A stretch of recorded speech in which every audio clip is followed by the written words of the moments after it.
نحن نقص عليك نبأهم بالحق إنهم فتية آمنوا بربهم وزدناهم هدى.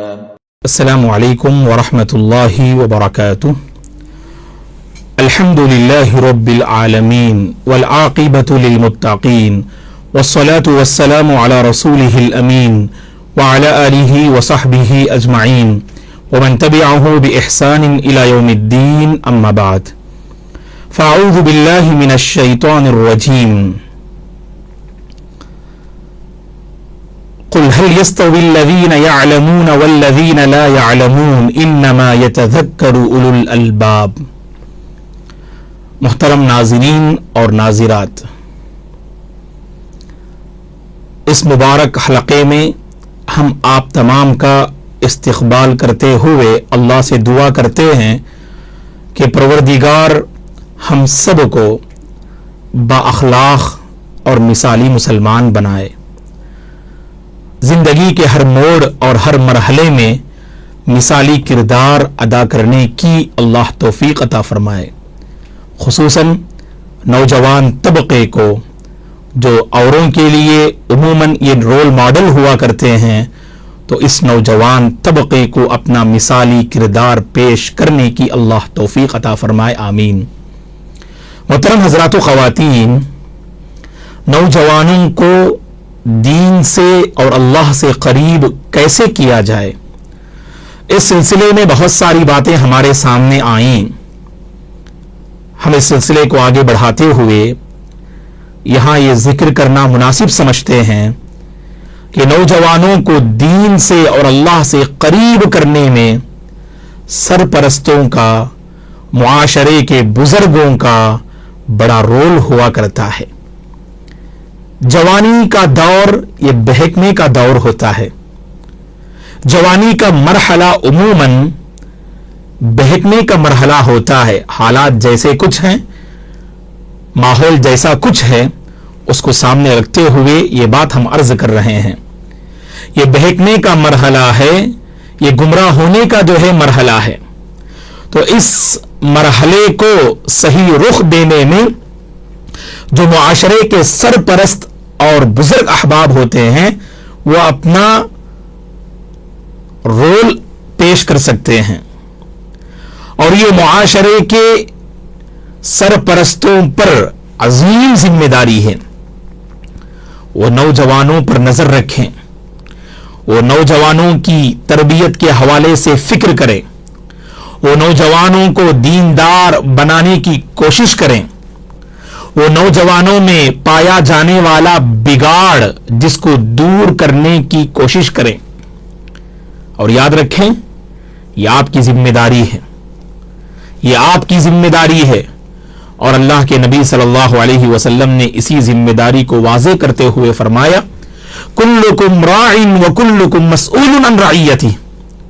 تم میں سے ہر ایک ذمہ دار ہے اور اس سے اس کی ذمہ داری کے بارے میں کل قیامت کے دن پوچھا جائے گا کہ آپ نے اپنی ذمہ داری کو کہاں تک نبھایا اور کہاں تک اس کا حق ادا کیا. اور سبحان اللہ، نوجوان اور سرپرست بزرگ احباب دونوں میں زیادہ باشعور کون ہے بتائیے گا؟ دونوں میں زیادہ باشعور سرپرست ہیں، بزرگ احباب ہیں. ان کے پاس تجربات بھی ہیں اور زندگی نے بہت کچھ سکھایا بھی ہے انہیں. وہ سمجھتے ہیں، وہ جانتے ہیں، وہ پہچانتے ہیں، باشعور ہیں. اگر وہ تربیت نہ کر پائیں اپنے نوجوانوں کی تو نوجوان دین سے، اللہ سے، خیر سے قریب کیسے ہوں گے بتائیے گا؟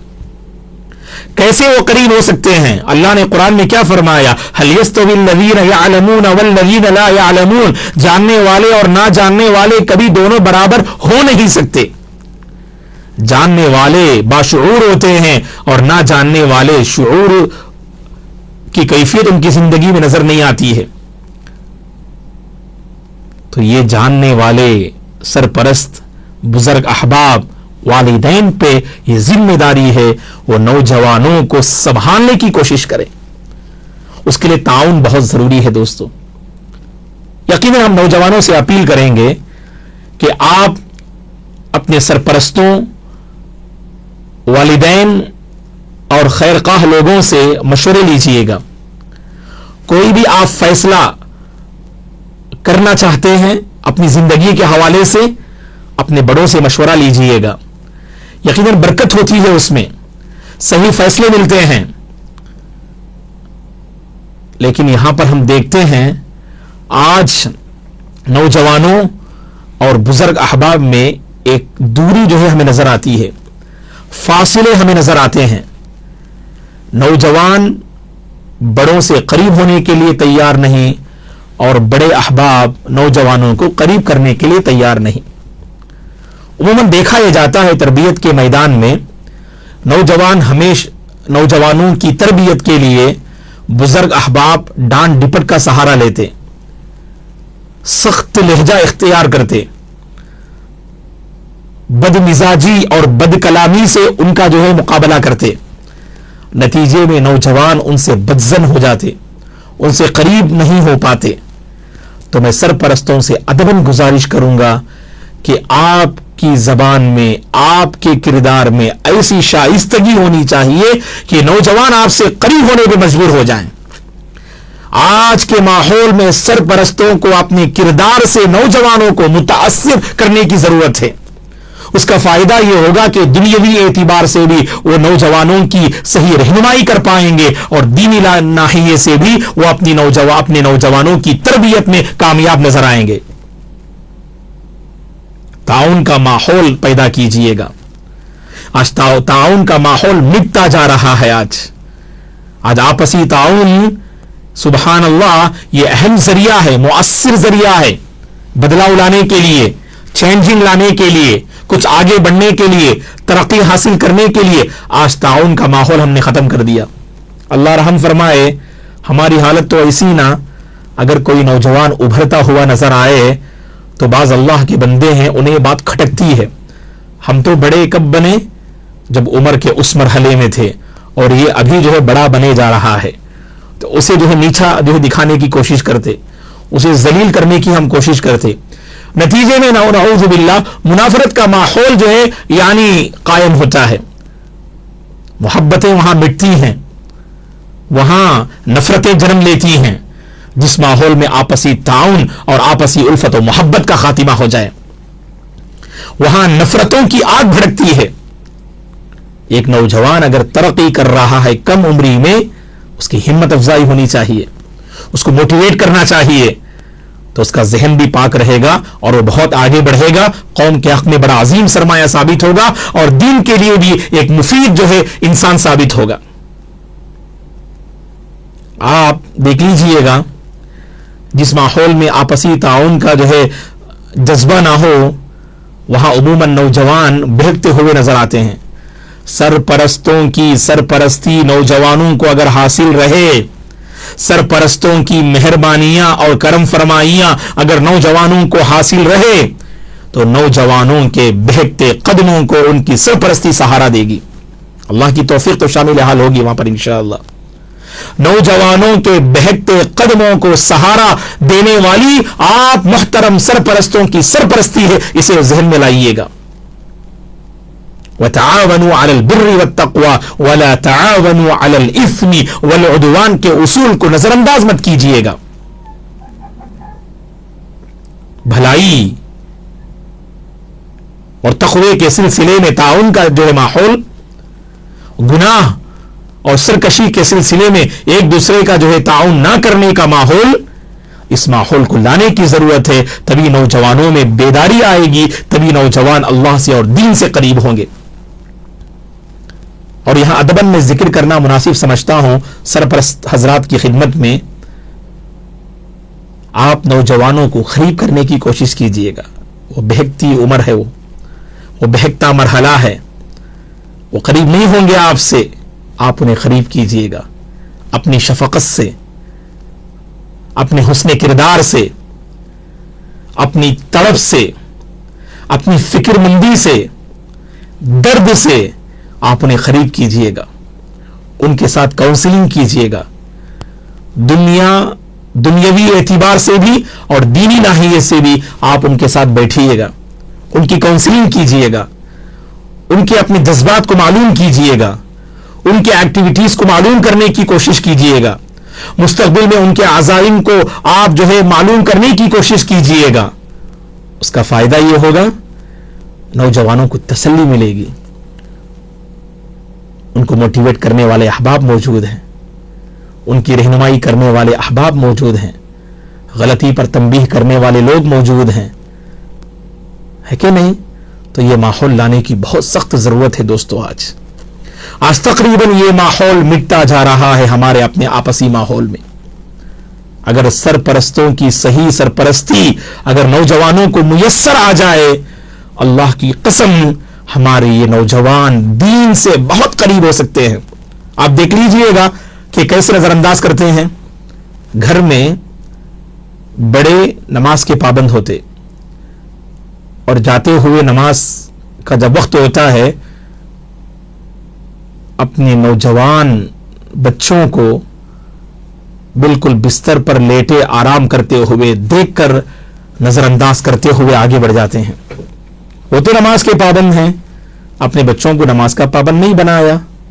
وہ تو اسلامک پروگرام میں باقاعدہ پابندی سے شریک ہوتے ہیں, اور کبھی آپ نے اپنے گھر کے نوجوانوں کو پروگرامز میں شریک ہونے اور شرکت کی آپ نے کبھی ان سے اپیل نہ کی. وہ کیسے شریک ہوں گے, وہ کیسے نمازی بنیں گے؟ جاتے ہوئے آپ نے اگر ان کو بیدار کیا تو ان کی زندگی میں آج بیداری جو ہے رہتی. جاتے ہوئے آپ نے اگر پروگرام میں شرکت کی اپیل کی ہوتی تو آج ان پروگرام کی بدولت ان کی زندگی میں زبردست انقلاب بپا ہوتا. یہ نظر انداز جو ہم نے کیا اپنے نوجوانوں کو, اس کا خمیازہ اور اس کی سزا ہم بھگت رہے ہیں, ہم ہی بھگت رہے ہیں. ماں باپ کے نافرمان, بڑوں کا احترام نہ کرنے والے, بد اخلاقی کی ساری حدیں پار کرنے والے, حرام کے عادی, نفسانی خواہشات کے پجاری, یہ ہمارے نوجوان جو ہے بنے بیٹھے ہیں. کہیں اس کے ذمہ دار ہم اور آپ تو نہیں؟ ہم نے اپنی ذات پر تو توجہ دی, اور جن کی سرپرستی ہمیں حاصل رہی ہم نے اپنے ماتحتوں کو نظر انداز کر دیا. آپ اگر دین کے پابند ہیں, اس کا اثر آپ کے بچوں اور نوجوانوں میں بھی نظر آنا چاہیے. ورنہ کبھی ایسا ہوتا ہے کہ آپ اٹھ کے نماز فجر کے لیے جاتے ہیں تو کبھی آہستہ آہستہ جو ہے آپ چلتے ہیں, آپ کہیں آپ جو ہے کہ قدموں کی آواز سے یا دروازے کی آواز سے وہ نوجوان بیدار نہ ہو جائے. ڈر کہ اس کے نیند میں خلل نہ آ جائے. اس کی دنیا کی آپ نے فکر کی, دنیاوی راحت کا آپ نے خیال کیا, اور اخروی راحت کو آپ نے نظر انداز کر دیا. اخروی راحت کو آپ نے نظر انداز کر دیا. اپنے نوجوانوں کی آخرت کو تباہ و برباد ہوتے ہوئے دیکھ کر بھی آپ نے آنکھیں بند کر لی. کیا جواب دیں گے ہم اللہ کے پاس؟ اللہ کے پاس ہم کیا جواب دیں گے؟ جواب دہی کا احساس ہر سرپرست کو ہونا چاہیے, اور جب تک جواب دہی کا احساس نہ ہو ہم نوجوانوں کی صحیح تربیت نہیں کر سکتے.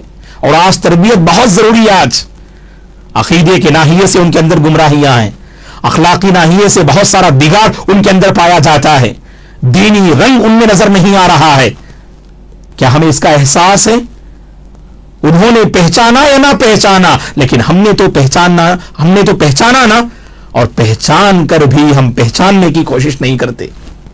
اپنے نوجوانوں کو بہکتا ہوا دیکھ کر بھی اس بہکنے کو ہم جو ہے پہچاننے کی کوشش نہیں کرتے. تڑپ اپنے اندر پیدا کیجئے گا, اپنے اندر ایک درد پیدا کیجئے گا. اور سبحان اللہ, اللہ کے نبی نے کیسی تربیت فرمائی. دیکھیے آپ, حسن رضی اللہ عنہ جا رہے تھے, بالکل بچپن کا مرحلہ ہوتا ہے. عموماً ہم کیا کہتے ہیں, ابھی تو بچہ ہے. بچوں کی زبان سے جب گالیاں نکلتی ہیں نا تو ماں باپ جو ہے بھری محفل میں کہتے ہیں کہ بچے فلاں جو ہے گالی دو, اور جب وہ گالی دیتا ہے تو سارے لوگ جو ہے اس کی ہمت افزائی کرتے, اس کو موٹیویٹ کرتے, اس کی تعریف کرتے, اور بچہ سمجھتا ہے کہ گالی دینا اچھی عادت ہے. اور پتہ نہیں ان ماں باپ کو کہ جس بچے کو آپ نے گالی پر آپ نے تربیت فرمائی، وہی بچہ آگے چل کر تمہیں بدنام کرے گا، تمہارے سر کو جھکانے کا سبب بنے گا، اور تمہیں جو ہے بے ادبی سے وہ تمہارے ساتھ معاملہ فرمائے گا. اس کو آپ نے نظر انداز کر دیا. یہ آج سب سے بڑا مسئلہ ہے آج. تو اسی لیے دوستو اس پہلو پر ہمیں توجہ دینے کی ضرورت ہے. حسن رضی اللہ عنہ اللہ کے نبی کے ساتھ گزر رہے تھے. بچپن کا مرحلہ تھا حسن رضی اللہ عنہ کا. راستے میں گری پڑی کھجور آپ نے دیکھا، اس کو آپ نے لیا. جیسے عموماً بچے کوئی کھانے کی چیز دیکھتے ہیں تو بالفور اسے لے کر اپنے منہ میں ڈال لیتے ہیں. تو حسن رضی اللہ عنہ بھی اس گری پڑی کھجور کو اپنے منہ میں ڈال لیا. تو اللہ کے نبی نے ان کی تربیت فرمائی، حلال و حرام کے سلسلے میں انہیں سکھانے کی آپ نے کوشش کی. کہا یا حسن کخ کخ، اے حسن اسے باہر کیجئے گا، اسے باہر نکالیے گا، کیونکہ ہو سکتا ہے کہ صدقے کی کھجور ہو اور صدقے کا مال محمد صلی اللہ علیہ وسلم کے لیے اور آل محمد کے لیے یہ حلال نہیں بلکہ وہ حرام ہے صدقے کا مال کھانا. کیا پتا کہ وہ حرام صدقے کا مال ہو اور اس کا کھانا ہم پر حرام. تو دیکھیے کیسے تربیت فرمائی اور کیسے آپ نے فکر فرمائی. جب دسترخوان پہ حسن رضی اللہ عنہ بیٹھتے تو آپ انہیں سکھاتے تھے کہ جو ہے کھانا قریب سے کھانا چاہیے، بسم اللہ کہہ کر کھانا چاہیے، سیدھے ہاتھ سے کھانا چاہیے. کھانے کے آداب آپ نے بتائے. ایسے سبحان اللہ اپنے بچوں کو، نوجوانوں کو دین سے قریب کرنے میں سرپرستوں کا بڑا رول اور کردار ہوتا ہے. ایک نوجوان پانی پیتے ہوئے، جوس پیتے ہوئے اگر بائیں ہاتھ کا استعمال کرتا ہے، دیکھ کر بھی نظر انداز کرنے والے کتنے بڑے احباب ہیں بتائیے گا آپ. کبھی ہم نے تربیت نہ فرمائی ان کی، کبھی ہم نے ان کی تربیت نہ کی کہ بیٹے سیدھے ہاتھ سے پینا چاہیے، سیدھے ہاتھ سے کھانا چاہیے. شیطان بائیں ہاتھ سے پیتا ہے، شیطان بائیں ہاتھ سے کھاتا ہے. لا تاکلوا بالشمال فإن الشیطان یاکل بالشمال، یہ میرے اور آپ کے حبیب نے فرمایا. جانتے ہیں یہ حدیث، یہ ادب بھی جانتے ہیں. ہم نے اپنے بچوں کو، نوجوانوں کو ان سنتوں کی مخالفت کرتے ہوئے دیکھ کر بھی ہم نے آنکھیں بند کر لی. تو بتائیے ہمارے نوجوان دین سے قریب کیسے ہوں گے؟ دین سے قریب کرنے میں آپ کا بڑا کردار ہوتا ہے. آپ اگر جو ہے پابند شریعت ہے، اپنے بچوں کو بھی پابند شریعت بنائیے گا. قوا انفسکم واہلیکم نارا، اپنے آپ کو اور اپنے گھر والوں کو نار جہنم سے بچاؤ. اس آیت کی تفسیر میں مفسرین نے لکھا ہے کہ جن اوامر کی تم پابندی کرتے ہو اپنے بچوں کو بھی ان کا پابند بناؤ، اور جن نواہی سے، جن منکرات سے، منہیات سے، فواحش سے اپنے دامن کو بچاتے ہو اپنے بچوں کو بھی ان کا پابند بناؤ. تو تبھی ہمارے نوجوانوں میں بیداری آئے گی اور ہمارے نوجوانوں میں بدلاؤ آئے گا. تو ضرورت اس بات کی ہے محترم حضرات و خواتین کہ اس پہلو پر ہر سرپرست کو توجہ دینے کی ضرورت ہے. جائزہ لیجئے گا، اپنی سرپرستی کا جائزہ لیجئے گا. اگر سرپرستی کا حق ادا کر رہے ہیں آپ بڑے مبارک ہیں. آپ اگر سرپرستی کا حق ادا کرنے میں آپ سے کوتاہی ہو رہی ہے تو آج ہی سے اس کی شروعات کیجئے گا، ابھی سے اس کی شروعات کیجئے گا، اور اپنے نوجوانوں کو اپنے سے قریب رکھیے گا. اور یاد رکھیے گا حالات ایسے ہیں اور نوجوانوں کا مزاج ایسا ہے، وہ تشدد کو پسند نہیں کرتے ہیں، وہ سختی کو برداشت نہیں کرتے ہیں. وہ تو آپ سے خیر خواہی چاہتے ہیں. جو آپ کے اندر خیر خواہی ہے نا اسے جتانے کی کوشش کیجئے گا. جو آپ کے اندر تڑپ ہے اسے آپ جو ہے جتانے کی کوشش کیجئے گا. اپنے نوجوانوں کو یہ باور کرائیے گا اپنے عمل سے آپ ان کے خیر خواہ ہیں، آپ ان کے فکر مند ہیں، آپ ان کے درد مند ہیں، آپ ان کی آخرت بنانا چاہتے ہیں، آپ ان کی آخرت سنوارنا چاہتے ہیں. اپنے عمل سے آپ اس فکر مندی کو ظاہر کرنے کی کوشش کیجئے گا. ورنہ ڈانٹ سن کر نوجوان سمجھتے ہیں یہ ہمیشہ ہمارے پیچھے پڑے رہتے ہیں، یہ صرف ہمیں بدنام کرنا چاہتے ہیں، یہ صرف جو ہے ہمیں رسوا کرنا چاہتے ہیں. کہا کہ نہیں، آپ انہیں اونچا اٹھانا چاہتے ہیں، آپ نوجوانوں کو اللہ سے قریب کرنا چاہتے ہیں, آپ نوجوانوں کی دنیا اور آخرت کو آباد کرنا چاہتے ہیں, آپ یہ باور کرائیے گا اللہ کی قسم ہمارے نوجوانوں میں ضرور بدلاؤ آئے گا. اللہ سے ہماری دعا ہے اللہ تبارک و تعالی ہم سب کو ہماری جو ذمہ داریاں ہیں ان ذمہ داریوں کو سمجھتے ہوئے نوجوان نسل کی تربیت کرنے کی اللہ توفیق عطا فرمائے, نوجوان نسل میں پائی جانے والی خرابیوں کو دور کرنے اور ان میں اچھائیوں کو لے آنے کی توفیق اللہ تعالیٰ پیدا فرمائے, اور اسی طرح ہر شر سے اللہ تعالیٰ پورے نوجوان طبقے کی حفاظت فرمائے. دین پر اللہ تعالیٰ امت مسلمہ کو باقی رکھے اور دین ہی پر اللہ ہم سب کو خاتمہ نصیب فرمائے. آمین. اقول قولی ھذا واستغفر اللہ لی ولکم ولسائر المسلمین من کل ذنب فاستغفروہ انہ هو الغفور الرحیم. والسلام علیکم ورحمۃ اللہ وبرکاتہ.